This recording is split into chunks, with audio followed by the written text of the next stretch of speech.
میں اور آپ کیا حیثیت رکھتے ہیں؟ میرے نبی کی خدمت میں پیش ہوئے ابو سفیان بن حارث اور عبداللہ بن ابی امیہ، ایک پھوپھی کا بیٹا ایک تایا کا بیٹا۔ ابو سفیان تایا کا بیٹے، عبداللہ بن ابی امیہ پھوپھی کے بیٹے۔ کہا ہم آئے ہیں، اندر اطلاع بھجوائی، توبہ کرنے آئے ہیں، مسلمان ہونا چاہتے ہیں۔ تو آپ نے فرمایا مجھے ان کے اسلام کی کوئی ضرورت نہیں ہے، میں ان کو بیعت نہیں کروں گا، انہوں نے مجھے بڑا دکھ دیا ہوا ہے۔ طائف والوں سے زیادہ تھا، طائف والوں نے تو پتھر مار مار لہولہان کر دیا تھا۔ حضرت عائشہ نے پوچھا یا رسول اللہ سب سے زیادہ آپ نے دکھ کہاں دیکھا؟ کہا طائف کی وادی میں۔ لیکن جب وہ پتھر مارنے والے مدینے میں آئے تو آپ نے ان کا استقبال کیا۔ اب ایک پھوپھی کا بیٹا ہے، ایک تایا کا بیٹا، آپ کا نہیں، میں نہیں ملوں گا۔ کیوں؟ کہ ایک میرے بارے میں شعر کہا کرتا تھا اور میری برائی بیان کرتا تھا اشعار میں، اور ایک عبداللہ نے، ابو سفیان میرے بارے میں شعر کہتا تھا، پتھر نہیں مارا، زبان کا غلط استعمال۔ اور عبداللہ بن ابی امیہ نے مجھے حرم میں کہا تھا آسمان پہ چڑھ جا، 4 فرشتے لے کر آ، ان کے ہاتھ میں پیپر ہو، اس پر اللہ کی مہر ہو اور اللہ کی طرف سے لکھا ہو کہ محمد میرا رسول ہے، تو پھر بھی میں تیری نہیں مانوں گا۔ تو کہا یہ بات میرے سینے پہ ہے، میں نہیں اس کو ملوں گا۔ کڑوی بات تو نبی کا سینہ تنگ کر دیتی۔ تم بیوی سے بولو گے یا بیوی خامن سے بولے گی، یا بچے سے بولو گے بچہ آپ سے بولے گا، یا ماں باپ سے بولو گے ماں باپ آپ سے بولیں گے، بھائی سے بولو گے، ساتھی سے بولو، کیا حال ہوگا؟ کیا پیچھے بچے گا؟ تو میں قربان جاؤں حضرت ام سلمہ رضی اللہ تعالیٰ عنہ پر، انہوں نے بڑا عظیم کردار ادا کیا ہے 2 موقعوں پر۔ اس میں سے ایک موقع یہ ہے، انہوں نے کہا یا رسول اللہ ایک آپ کے پھوپھی کا بیٹا، ایک آپ کے تایا کا بیٹا، آپ تو دشمنوں کو معاف کر دیتے ہیں، یہ تو آپ کے اپنے ہیں، آپ معاف کر دیں ورنہ وہ ہلاک ہو جائیں گے۔ ام سلمہ کی سفارش پر پھر آپ نے ان دونوں کو اندر بلایا اور ان کو بیعت کیا اور ان کو کلمہ پڑھایا۔ زبان کا غلط بول کہاں تک اثر کرتا ہے۔ تو یہ میری آخری بات ہے، اپنی زبانوں پہ قابو۔ ہم انسان ہیں، ہو جائے گا، جب ہو جائے تو پھر معافی مانگو، معافی مانگو۔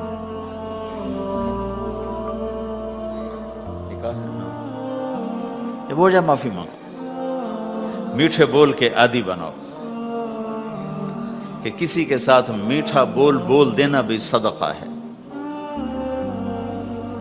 میرے پاس وکیلوں کا وفد آیا، ہم جماعت میں تھے مظفر آباد، تو میں نے آدھا گھنٹہ بات کی، کہا جی آپ کی بہت نصیحتیں سنی ہیں، آخر میں کوئی ایک نصیحت کر دیں۔ تو میں نے کہا یہ، کہ نہیں یہ نہیں، کوئی اور نصیحت کرے۔ یہ بڑا مشکل کا، ایک تو یہی ہے کہ اسے قابو میں رکھو۔ ایک میٹھا بول دلوں کو خرید لیتا ہے اور ایک کڑوا بول زندگی میں زہر گھول دیتا ہے۔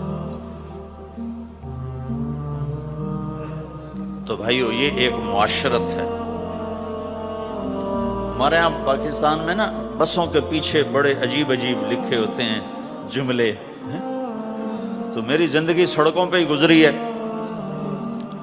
تو میں نے اس کا ایک وہ بنایا ہے سکیچ۔ ایک دفعہ میں ایک بس کے پیچھے جا رہا تھا تو اس کے پیچھے ایک جملہ لکھا تھا جو مجھے بڑا پسند آیا، تو پھر میں پچھلا بھی سنا دیتا ہوں، وہ بھی سنا دیتا ہوں۔ نئی بس کے اوپر لکھا ہوتا ہے ویکھ ٹور چکوری دی۔ چکور ایک پرندہ بڑے نخرے سے چلتا ہے، تو نئی بس کے پیچھے لکھا ہوتا ہے مجھے دیکھو میں چکور کی طرح چل رہی ہوں۔ جب ذرا پرانی ہوتی ہے تو اس کے پیچھے لکھا ہوتا ہے ہارن دے کر پاس کریں۔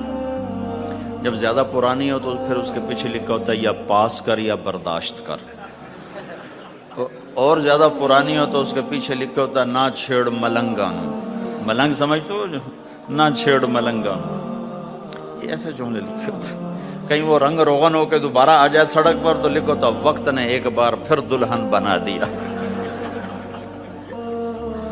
تو ایک دفعہ میں ایک بس کے پیچھے جا رہا تھا، تو میں وہ ایسے ہی نظر تو پڑی جاتی ہے، وہ پھر پڑھا بھی جاتا ہے، تو ایک بس کے پیچھے ایک جملہ لکھا تھا۔ میرے جو سوا گھنٹے کا جو میں مضمون بیان کر اس کا خلاصہ لکھا تھا دل برائے فروخت، بڑا دل برائے فروخت، اور نیچے لکھا تھا قیمت ایک میٹھا بول، ایک میٹھا بول۔ ایک بول سے بیوی کا دل خرید لو، ایک بول سے بیوی خامند کا دل خرید لے، ایک بول سے بہو ساس کا دل خرید لے، ایک بول سے ساس بہو کا دل خرید لے، ایک بول سے بھائی بھائی کا دل خرید لے، ایک بول سے ماں باپ اولاد کا دل خرید لیں، ایک بول سے اولاد ماں باپ کا دل خرید لے، ایک بول سے تم دشمن کا دل خرید لو۔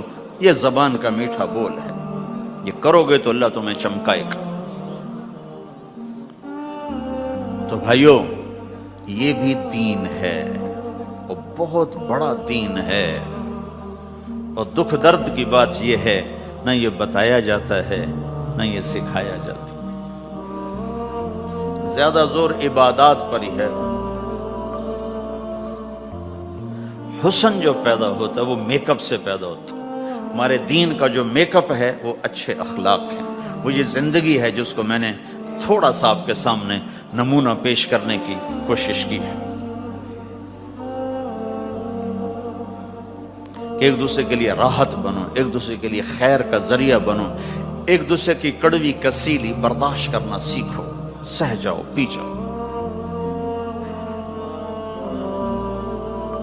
تو انشاءاللہ نیت کرتے ہو سارے بھائی، کرو گے نا انشاءاللہ؟ نہیں بولا تو کل میں نے آپ سے عرض کیا تھا کہ دو کام آپ تھوڑا سا مجمع و مستقل کر لو۔ ایک جمعرات کو مرکز میں آیا کرو، ایک 3 دن مہینے کے لگایا کرو، اور ایک اس کے ساتھ اور عرض کرو، جس دن تمہارا گشت ہو اپنے گشت میں شرکت کیا کرو۔ تو انشاءاللہ یہ جو باتیں میں نے آپ سے کہی ہیں یہ آہستہ آہستہ ساری قابو میں آ جائیں گی۔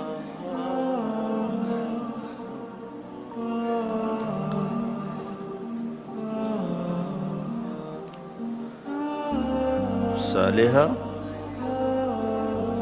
بنت محمد الیاس، اچھا احمد اسماعیل، یہ ہے۔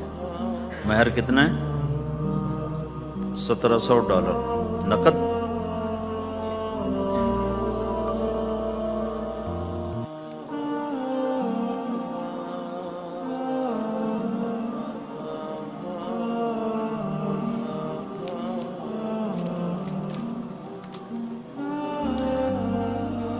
میں نکاح سے پہلے جو باتیں کیا کرتا ہوں آج وہ ساری تقریباً میں نے آپ کے سامنے پیش کر دی ہیں، کہ کسی بھی گھر کو اگر خوش باش، کوئی گھر یہ چاہے کہ ہم خوش باش رہیں، خوش باش رہیں، تو ایک دوسرے کی برائیاں دیکھنا چھوڑ دیں، ایک دوسرے کی کمیاں پکڑنا چھوڑ دیں، ایک دوسرے کو تانا دینا چھوڑ دیں، ایک دوسرے کے عیب چھپائیں، اپنے گھروں میں غیبت نہ کریں، کسی کی برائی نہ کریں، اپنے بچوں کو بھی اس کا عادی بنائیں، نہ کسی کی کریں نہ کسی کی سنیں۔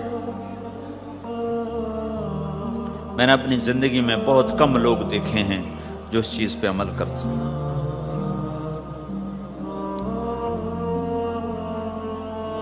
تو انشاءاللہ آپ کے گھر میں رونق رہے گی۔ جی بھائی تم ہو احمد؟ اچھا، مجھے فیس کیا دو؟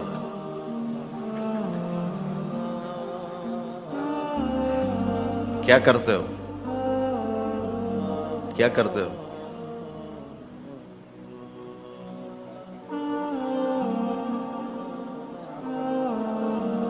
چار مہینے لگاؤ گے تبلیغ میں؟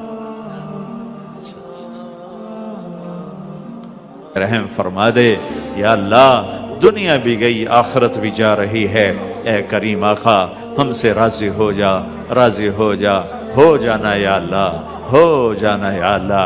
تو قید میں ہو گیا ہوں، قید میں ہو گیا ہوں، یہ مجمع اٹھنے سے پہلے بخشا جا چکا ہو، معاف کیا جا چکا ہو، درگزر کیا جا چکا ہو۔ تو نے کر دیا ہوگا میرے آقا، تو نے کر دیا ہوگا میرے آقا، تو ہم سب سے راضی ہو جا یا اللہ، راضی ہو جا۔ ربنا آتنا فی الدنیا حسنہ وفی الآخرۃ حسنۃ وقنا عذاب النار، وصلی اللہ تعالی علی النبی الکریم، آمین برحمتک یا ارحم الراحمین۔ السلام علیکم ورحمۃ اللہ وبرکاتہ۔ جی کیا ابھی طے نہیں؟